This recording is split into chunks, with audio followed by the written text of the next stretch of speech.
नमस्कार, मैं Nagendra Sharma. Absolute India news में आपका स्वागत है। दोस्तों, जैसा कि आप जानते हैं कि इस समय यूक्रेन और रूस के बीच में बड़ा भीषण युद्ध चल रहा है और इस युद्ध में वहाँ रहने वाले जो वहाँ के निवासी हैं वो तो फंसे ही हैं, वो परेशान हैं। लेकिन इसके अलावा जो बाहर से आए हुए लोग हैं, बाहर के जो दूसरे देशों के नागरिक हैं, वो भी बहुत ज़्यादा परेशान वहाँ हुए। विशेष तौर पर, खास तौर पर जो भारत से बच्चे वहाँ जो पढ़ने के लिए गए थे, उन्होंने वहाँ क्या झेला, क्या त्रासदी देखी, क्या उनकी परेशानियां रहीं, यही जानने की आज हम कोशिश करेंगे अपने इस प्रोग्राम में।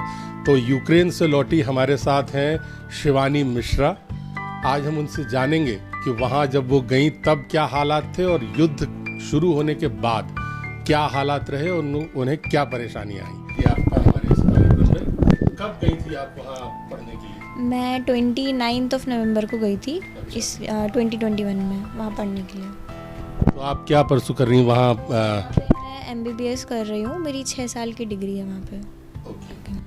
अच्छा, बहुत सारी बातें तो हम लोग करेंगे ही, लेकिन पहले मैं ये जानना चाहता हूँ, ऐसे कुछ ये भी कहा गया कि यहाँ जो लोग नीट में नहीं हो पाते हैं वो लोग वहाँ जाते हैं और फिर वहाँ से वापस लौटने के बाद उन्हें यहाँ एक पर्टिकुलर कोई सा टेस्ट देना पड़ता है, उसके बाद ही वो अपनी प्रैक्टिस शुरू कर सकते हैं एज अ डॉक्टर। तो इस बात में क्या सच्चाई है और कितनी सच्चाई है?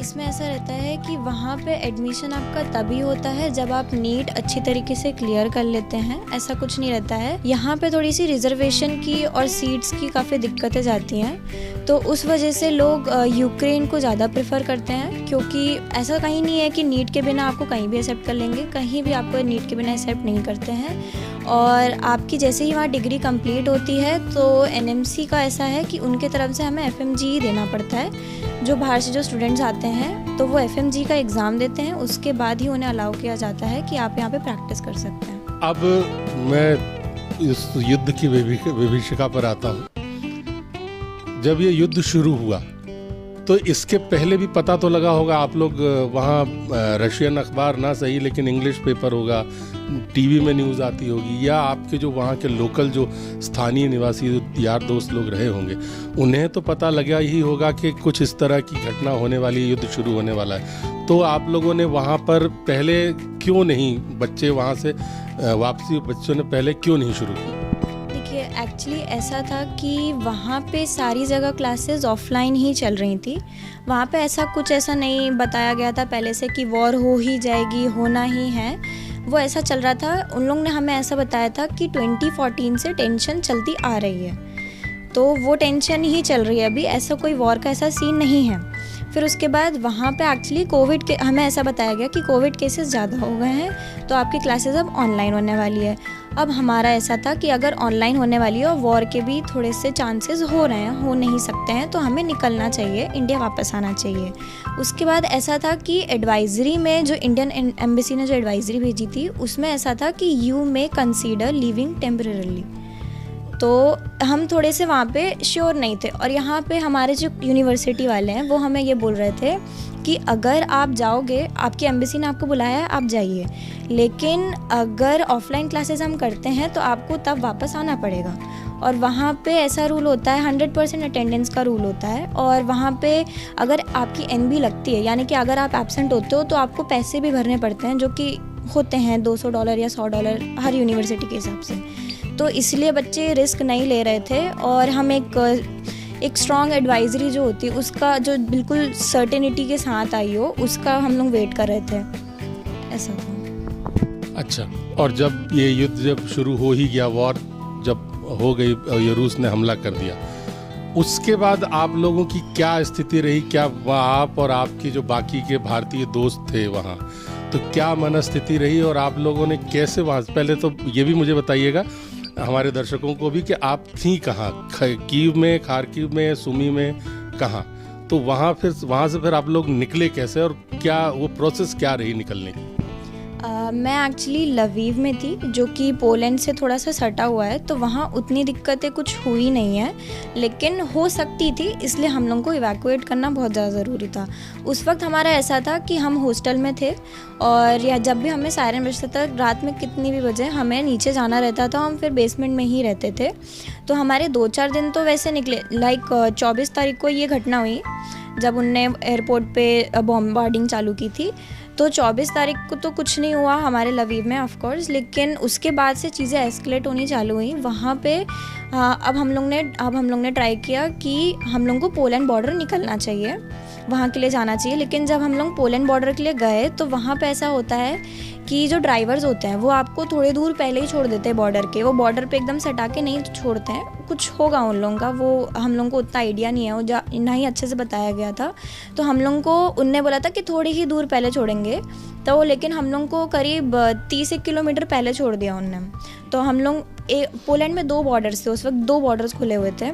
तो पहले बॉर्डर पे जब हम गए, वहाँ 30 किलोमीटर तो हम लोग चले थे अपने लगेज के साथ। वहाँ जाके हमें मना कर दिया कि वहाँ आपको नहीं एंट्री दे सकते, क्योंकि आप 22 फुट हो और आपको व्हीकल लगेगी उसके लिए। तो हम लोग को बोला कि आप दूसरे बॉर्डर जाइए, वहाँ से आपको ले लेंगे। फिर वहाँ से हम लोग ने थोड़ी दूर के लिए बस की, जैसा अभी बताया मैंने। फिर वहाँ से भी हम लोग का चलने का हो रहा था। फिर ऐसा आया था कि जो एयर इंडिया की फ़्लाइट है, तो वो बॉर्डर पे पोलैंड बॉर्डर के पार में पहुंच चुकी थी, मतलब पहुंचने वाली थी अगले सुबह। और ये दोनों जो बॉर्डर हैं कि एक बॉर्डर में आपको मना कर दिया, दूसरे में अब जाओ, इनके बीच की दूरी कितनी रही होगी? करीब हम लोग यहाँ पे चले थे 24 या 30 किलोमीटर आसपास, और फिर उसके बाद वहाँ से हम लोग बस से गए थे अलग से 10 किलोमीटर कुछ, और फिर वहाँ से हमारा पैदल चलने का वापस से हो रहा था। कितनी दूर पैदल चले हो? हम लोग अभी वही बता रही थी मैं कि हम लोग का पैदल चलने का हो रहा था, लेकिन जो बॉर्डर वाले हैं उनने बोला कि आप अब सुबह ही आइए, क्योंकि हम एयर इंडिया की फ़्लाइट सुबह आएगी, तो हम उससे पहले आपको नहीं एक्सेप्ट करेंगे। और जहाँ तक है वो बॉर्डर भी करीब 40 किलोमीटर तक आसपास है, उसमें चलना रहता है। अच्छा, तो लवीव में तो वैसे भी यहाँ से कीव से जब इंडियन एम्बेसी ने अपनी बंद किया ऑफिस, तो लवीव में एम्बेसी खोल ली, तो लवीव में मेरा ख्याल है इतनी ज़्यादा परेशानी नहीं थी जैसा आप बता रही हैं। क्या खार्किव, कीव और सुमी में कोई अपना ऐसा कोई परिचित तुम्हारा है जो वहाँ की परेशानी, क्या उनको क्या परेशानी हुई, क्या आपके पास ऐसी कोई जानकारी? हाँ, मेरा एक दोस्त है, तो उसने, वैसे तो खार्किव वाले ज़्यादा फ़ोन पे एक्टिव नहीं थे, तो जो मेरा एक दोस्त है उसने बात की थी। तो जो हमने 24 तारीख को जब उनसे बात की थी वो लोग बंकर में ही थे, और जब हमने उनसे 28 तारीख को बात की वो लोग तब भी बंकर में ही थे। और वहाँ पे वो बता रहे थे कि उतना सही कुछ उनको मिल नहीं रहा है खाने पीने के लिए, मतलब फ्रूट्स तक भी नहीं मिल रहे उनको, सिर्फ 4 बादाम दे रहे हैं, या ज़्यादा से ज़्यादा एक आध दिन तो केले दे दिए या ऐसा कुछ। तो खाने पीने की ज़्यादा सुविधा नहीं थी वहाँ पे, और ऐसा था कि उनको कुछ ना कुछ करके वहाँ से निकलना ही था, वरना अगर खाएंगे नहीं तो उनका वो कैसे रहेंगे। तो उनको फिर जैसे तैसे निकलना ही, क्योंकि यहाँ से खाना उन्हें मिल नहीं रहा है, तो वो जाएंगे और वहाँ पे खाएंगे। अब मैं ये जानना चाहूँगा कि वहाँ से जो आप लोग सारे लोग निकले हैं, तो इंडियन एम्बेसी और इंडियन गवर्नमेंट की तरफ से क्या वहाँ पे सुविधाएं मिली, कितना आसानी रही, और वहाँ के जो लोग हैं, जैसे यूक्रेन की जो गवर्नमेंट है या पोलैंड से आप आई हैं, तो पोलैंड की गवर्नमेंट ने वहाँ आपको कैसा ट्रीटमेंट रहा, क्या सुविधा रही?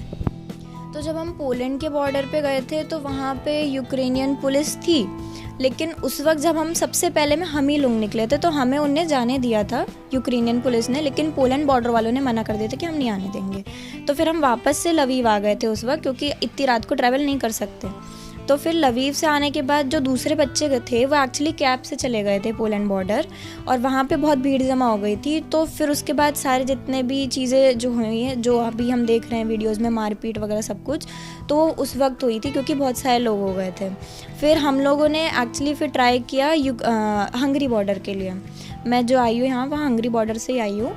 तो हम लोग की क्या कह सकते हैं कि जो एम्बेसी है उसने हमें एडवाइजरी दे दी थी कि आप पोलैंड, हंगरी, स्लोवाकिया या फिर रोमानिया, इन चारों बॉर्डर में से कहीं पे भी आप पहुंचिए। तो ऐसे कोई पहुंचने की सुविधा तो हमें नहीं दी थी ऑफ कोर्स, लेकिन वो हमारे लिए भी बहुत डिफ़िकल्ट होता है जो बाहर से देख रहे हैं कि अंदर नहीं घुस सकते, तो अंदर वाले को कितना लग रहा होगा कि हम बाहर तक कैसे जाएं। तो हम जैसे तैसे हमने सब चीज़ें पार करके बाहर गए। हम लोग काफ़ी पैनिक में थे, काफ़ी ज़्यादा डरे थे कि कब कहाँ से कोई सी भी कुछ भी घटना हो सकती है हमारे साथ। फिर हम लोग जैसे तैसे हम लोग ने 12 घंटे की करीब ट्रैफिक झेली होगी, 12 या 13 घंटे की ट्रैफिक झेली थी हंगरी बॉर्डर के लिए। फिर हम लोग वहाँ से हमारा इमिग्रेशन हुआ, जो कि इमिग्रेशन में हमें ऐसा वीज़ा नहीं दिया था, लेकिन वही दिया था कि बाई कार या बाई व्हीकल जा रहे हैं ये लोग। और फिर उसके बाद वहाँ पे हमें करीब 3-1 घंटे इमिग्रेशन के लिए लगे। फिर वहाँ से हम लोग ज़होनी गए, जो कि हंगरी में है। बॉर्डर क्रॉस करने के बाद ज़होनी में गए। ज़होनी में हमें इंडियन एम्बेसी की बस मिली। तो इंडियन एम्बेसी की बस मिलने के बाद हम लोग वहाँ से बुडापेस्ट के लिए निकले। और बुडापेस्ट में ऐसा था कि एम्बेसी वालों ने बोला था कि अकोमोडेशन देंगे, जो कि उनने काफ़ी सारे बच्चों को दी थी, लेकिन कुछ को नहीं दी थी। अब क्योंकि हम लोग बहुत सारे बच्चे थे तो इसलिए वो लोग नहीं दे पाए। तो जिनको नहीं मिली थी उनमें से मैं थी। मतलब वो एक शेल्टर था, उसमें लाइक ज़्यादा कोई रूम्स वूम्स नहीं थे, तो उसमें थोड़ा हमें रात भर ज़मीन पे ही थोड़ा करके मैनेज करके हम लोग को फिर वहाँ पे थोड़ा बहुत खाने का दिया था। एंड फिर उसके बाद हम लोग वहाँ से वापस आ गए। वहाँ से हम लोग को एक बस दी। उसमें भी एम्बेसी वाले, जो वो एम्बेसी वाले नहीं थे लेकिन उनके जो वॉलंटियर्स हैं वो हो सकते हैं, तो उनने हमें बोला कि हम अभी बस में अभी आपको लेके जा रहे हैं, क्योंकि ये जो शेल्टर है उसे खाली करना है, और या तो शायद आपको एयरपोर्ट लेके जाएंगे या तो शायद आपको दूसरे अकोमोडेशन लेके जाएंगे। तो हम लोग को श्योर नहीं था कि हम लोग कहाँ जाएंगे। फिर उनने जैसे तैसे हमें एयरपोर्ट ही छोड़ दिया वहाँ पर जाके, सारे बस वालों ने जाके। फिर वहाँ पे एयरपोर्ट पे भी एक्चुअली काफ़ी भीड़ थी, क्योंकि मेरे साथ जो है हम लोग सिर्फ 6 जन थे लवीव के, और बाकी जो 1400 बच्चे थे वहाँ पे खारकीव के अकेले, तो उनके साथ हम लोग आए थे। और फिर हम लोग 5-1 घंटे शायद कुछ बाहर खड़े होंगे एयरपोर्ट के, और फिर उसके बाद हमें अंदर आने दिया था। फिर अंदर आने के बाद भी हमें 1-2 घंटे हम लोग ने वेट किया, उसके बाद हमारी फ़्लाइट दे दी थी हमें। तो मतलब वहाँ से यूक्रेन से आप लोग खुद निकले हैं, और उसके बाद फिर इंडियन एम्बेसी ने आपको जो भी मदद दी वो दी। उसका ट्रांसपोर्टेशन का कंपेंसेशन भी हमें, वो बहुत पैसे लगते हैं ट्रांसपोर्टेशन में वहाँ तक जाने के, तो ऐसा कुछ भी नहीं था कि थोड़ा सा कंपेंसेट कर दें वो लोग। तो ठीक है, अब आ गए हम। अच्छा, अब क्या, अब जब युद्ध ख़त्म होगा तो इसके बाद वहाँ क्या आप लोग वापस जाएंगे सारे बच्चे, और वो वहाँ के जो यूनिवर्सिटीज़ और कॉलेज अगर वो बचे रहे बॉम्बिंग से, तो क्या आप लोगों को वापस लेंगे, या फिर अब यहाँ इंडिया में ही आप लोग कुछ करेंगे?